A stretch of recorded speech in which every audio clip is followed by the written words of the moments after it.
एक तरफ भारत के खजाने ने तहलका मचा रखा है तो दूसरी तरफ चीन के शेयर बाजार में बड़ी गिरावट से निवेशकों की नींद उड़ गई है। महज 3 साल में चीन के मार्केट कैपिटलाइजेशन से $60 ट्रिलियन साफ हो गए। दरअसल फरवरी 2021 में नई ऊंचाई पर पहुंचने के बाद से चीन के शेयर मार्केट में लगातार गिरावट आ रही।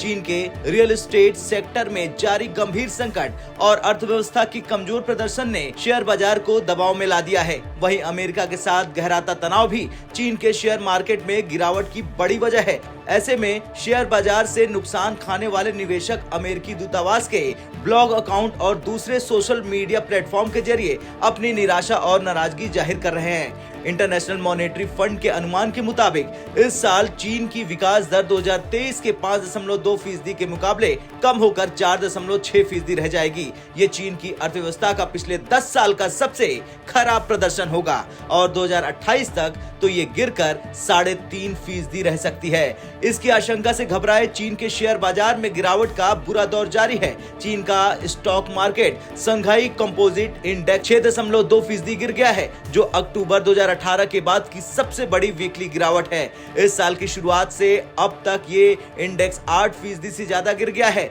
जबकि शेंजन कंपोनेंट इंडेक्स 8.1% गिर गया है और ये 3 साल की सबसे बड़ी गिरावट है। इस साल की शुरुआत से अब तक ये इंडेक्स 15% से ज्यादा गिर चुका है। बीता हफ्ता चीन की इकोनॉमी के लिहाज से बेहद बुरा साबित हुआ। इसकी शुरुआत चीन की सबसे बड़ी रियल एस्टेट कंपनी एवरग्रांडे के बिकने की नौबत आने से हुई। हांगकांग की कोर्ट ने एवरग्रांडे के लिक्विडेशन का आदेश दिया था, जो दुनिया का सबसे बड़ा कर्ज में डूबा रियल एस्टेट डेवलपर है। हांगकांग की कोर्ट ने एवरग्रांडे को बेचकर उसके $300 अरब के कर्ज को चुकाने का आदेश दिया था। वहीं चीन की दूसरी सबसे बड़ी कंपनी कंट्री गार्डन डिफॉल्टर बन चुकी है। इसी के साथ चीन की प्रॉपर्टी मार्केट का संकट और गहरा हो गया है। रियल एस्टेट का ये संकट इस बात की आशंका को भी बढ़ा रहा है कि डेवलपर्स को कर्ज देने वाले बैंक भी अब संकट में फंस सकते हैं। ऐसे में चीन की इकोनॉमी में 1/4 हिस्सेदारी रखने वाले चीन के रियल एस्टेट सेक्टर के संकट ने वहां के नीति निर्माताओं का दम फुला दिया है। कम डिमांड और ज्यादा सप्लाई के असर से चीन के 4 बड़े शहरों में घरों के दाम 14% तक लुढ़क गए हैं। नए घरों की बिक्री भी 6% तक कम हो गई है। 2020 से 2023 के बीच रियल एस्टेट डेवलपर्स का डिफॉल्ट $125 अरब के पार निकल गया है और 50 से ज्यादा डेवलपर्स बुरे हाल में हैं।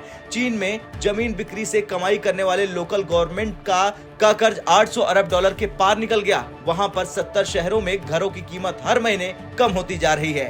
यही नहीं, ड्रैगन पर आंकड़े छिपाने का भी आरोप लगाया जा रहा और आशंका है कि चीन में 30 करोड़ लोग दिवालिया हो गए, जो बैंक लोन चुकाने की हालत में ही नहीं है। खैर, जिस तरह से एक तरफ भारत लगातार एशिया में नंबर 1 बन रहा, दूसरी तरफ चीन पिछड़ता जा रहा, उसे लेकर आपका क्या कुछ कहना है? कमेंट कर जरूर बताएं। ब्यूरो रिपोर्ट, भारत तक।